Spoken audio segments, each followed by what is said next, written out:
keislaman. Dan tentunya adalah nikmat keimanan. Alhamdulillah sampai pada kesempatan hari ini, maafkan saya merepoti semuanya, saya mohon maaf. Ini memang ada kegiatan di kita dari kegiatan pendidikan guru penggerak, salah satunya adalah kegiatan pemetaan aset sekolah. Dan tujuannya apa? Tujuannya adalah kegiatan pemetaan ini dalam rangka untuk menentukan kegiatan-kegiatan apa yang sesuai dengan lingkungan kita. Nah, pada kesempatan hari ini saya izin kepada Pak Agus selaku wakil daerah Serembar, selaku dari perwakilan dari daerah Mati, selaku wali murid kelas 9, kemudian izin pengadilan saya anggap sebagai dari pengurus Karang Taruna dan Departemen dari TNI, Bu Rizky sama Pak Muslim sebagai guru di sini, dan alhamdulillah hari ini diwakili Mas Ananto dari siswa selalu dari Pondok. Dan kegiatan hari ini kita akan menggunakan hasil dari kegiatan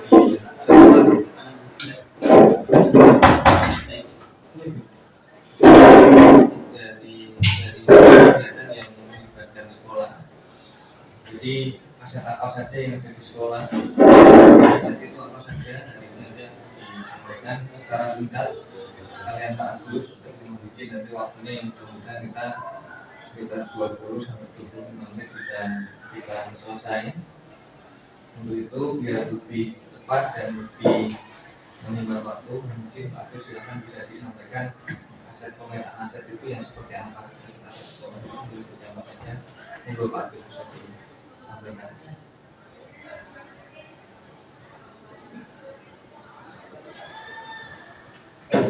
Baik, bismillahirrahmanirrahim. Assalamualaikum warahmatullahi wabarakatuh.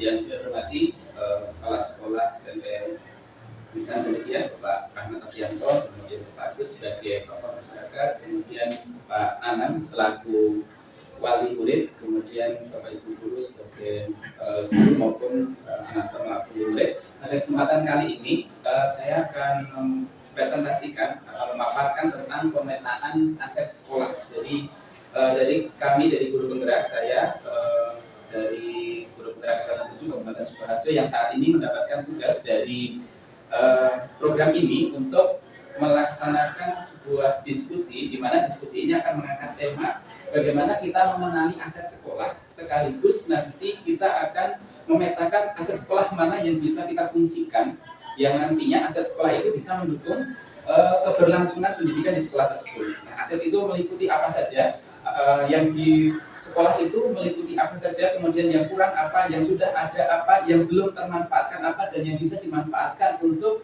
mendukung pendidikan di sekolah itu seperti apa. Nah, seperti itu ya, misalnya. Nah, ini saya akan lanjutkan. Nah, tujuan dari diskusi ini yang pertama adalah mengetahui faktor-faktor yang mempengaruhi ekosistem sekolah. Jadi sekolah itu ternyata adalah sebuah ekosistem, di mana ya di sebuah ekosistem itu adalah ada hal yang ada di dalamnya yang bergerak dan tumbuh dan saling mempengaruhi antara satu dengan yang lainnya. Nah, kemudian yang kedua, membedakan pendekatan berbasis aset dengan berbasis masalah.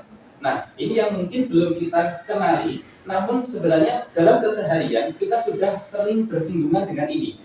Aset itu apa saja, kemudian berbasis masalah itu masalah seperti apa yang kita biasa hadapi sehari-hari. Kemudian yang ketiga adalah pengelolaan sumber daya yang ada di sekolah dengan menggunakan pendekatan komunitas.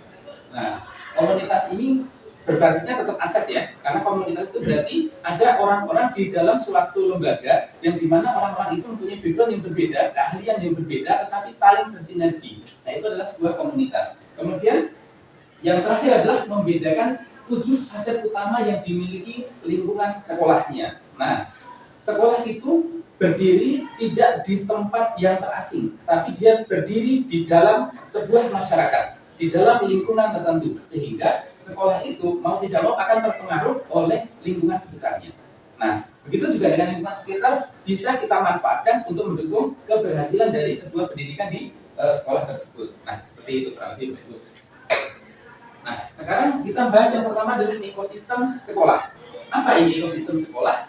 Jadi ekosistem sekolah adalah merupakan sebuah tata interaksi antara makhluk hidup dan unsur yang tidak hidup. Nah, ini keunikannya Bapak Ibu sekalian.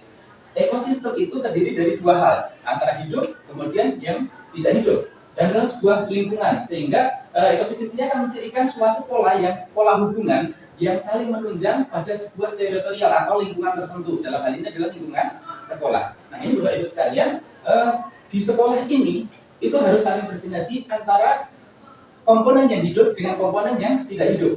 Komponen yang hidup berarti adalah orang yang terlibat di dalamnya dengan berbagai macam bidang, berbagai macam keahlian. Kemudian yang tidak hidup apa? Fasilitas, sarana prasarana, bahkan hal-hal yang berkaitan dengan penunjang, sarana penunjang itu juga termasuk dari unsur yang tidak hidup ini. Kemudian lanjutkan, ini masih di ekosistem sekolah. Jika diibaratkan adalah sebuah ekosistem, maka sekolah itu adalah sebuah interaksi antara faktor biotik berarti hidup, kemudian faktor abiotik. Faktor abiotik adalah faktor yang tidak hidup, penunjang tadi, sarana prasarana dan sebagainya. Keduanya itu saling berinteraksi dan tidak bisa dipisahkan. Saling menunjang, saling mendukung, sehingga hubungannya akan selaras dan harmonis, sehingga nantinya faktor-faktor biotik ini akan saling mempengaruhi, membutuhkan keterlibatan aktif. Jadi bukan hanya pasif. Hal yang bersifat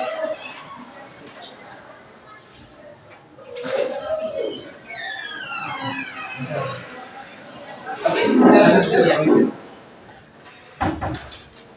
Jadi faktor yang biotik berarti di sini meliputi apa? Meliputi sambungan guru, teknik, kemudian TU, pustakawan, laboran, tenaga bersih dan sebagainya. Nah, ini masuk di faktor biotiknya. Nah, di sini bahkan masyarakat itu juga termasuk di dalamnya. Maka di sini ada Pak Agus selaku tokoh masyarakat yang kita undang di sini.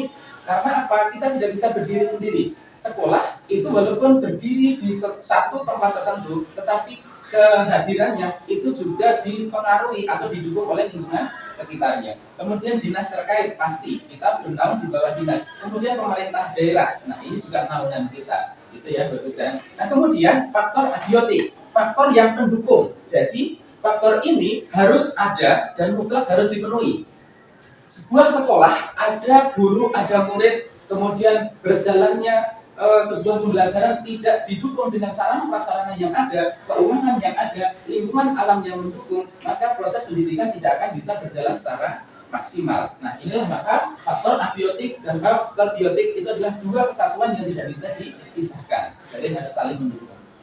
Oke. Nah, sekarang kita masuk ke pendekatan berbasis kekurangan atau masalah. Kalau tadi berdasarkan aset ya, kita berpikirnya berdasarkan aset yang kita punya, pemanfaatannya seperti apa. Nah, sekarang kalau kita berbasisnya pada sebuah masalah atau problem yang timbul ketika pembelajaran itu berlangsung, ketika proses pendidikan itu berlangsung, pasti tidak mau kita akui bahwa ketika keberjalanan di sebuah pelayanan pendidikan itu pasti akan menimbulkan masalah di sana, timbul masalah di sana. Nah, kalau kita hanya misalnya memperhatikan, memusatkan perhatian kita pada hal yang mengganggu. Nah, yang mengganggu ini apa? Bisa kita rasakan masing-masing mempunyai hal yang berbeda-beda ya. Kemudian apa yang kurang, apa yang tidak berfungsi dengan baik. Kalau apa yang kurang berarti kita membutuhkan sesuatu, seharusnya itu ada tetapi ternyata belum bisa terpenuhi. Berarti itu adalah hal yang kurang. Kemudian apa yang tidak berfungsi dengan baik? Adanya sesuatu hal atau adanya sebuah fasilitas tapi belum bisa berfungsi, itu akan juga menimbulkan masalah juga dalam berlangsungnya sebuah pendidikan. Kemudian hal ini pasti sangat mengganggu. Nah, pola pikir kita, kalau kita hanya berputar ke hal yang kurang atau hal yang tidak berfungsi dengan baik, maka ke bawah ini kita akan didorong cara berpikir kita akan menjadi negatif. Penilaian kita hanya berdasarkan pada kekurangan, pada hal negatif, hal yang tidak ada, hal yang tidak berfungsi. Jadi mindset kita itu akan terbangun di sana. Kalau kita Bapak Ibu sekalian, assalamualaikum warahmatullahi wabarakatuh. Waalaikumsalam warahmatullahi wabarakatuh. Hari ini kita akan diskusi terkait dengan apa yang sudah kita bicarakan kemarin, materi yang tentang aset, pendataan aset sekolah. Hari ini kita akan masuk pada hari kedua tentang pendataan aset sekolah yang meliputi 4 aset. Nanti selanjutnya besok di hari Jumat kita ada 3 aset. Mari kita mulai diskusinya.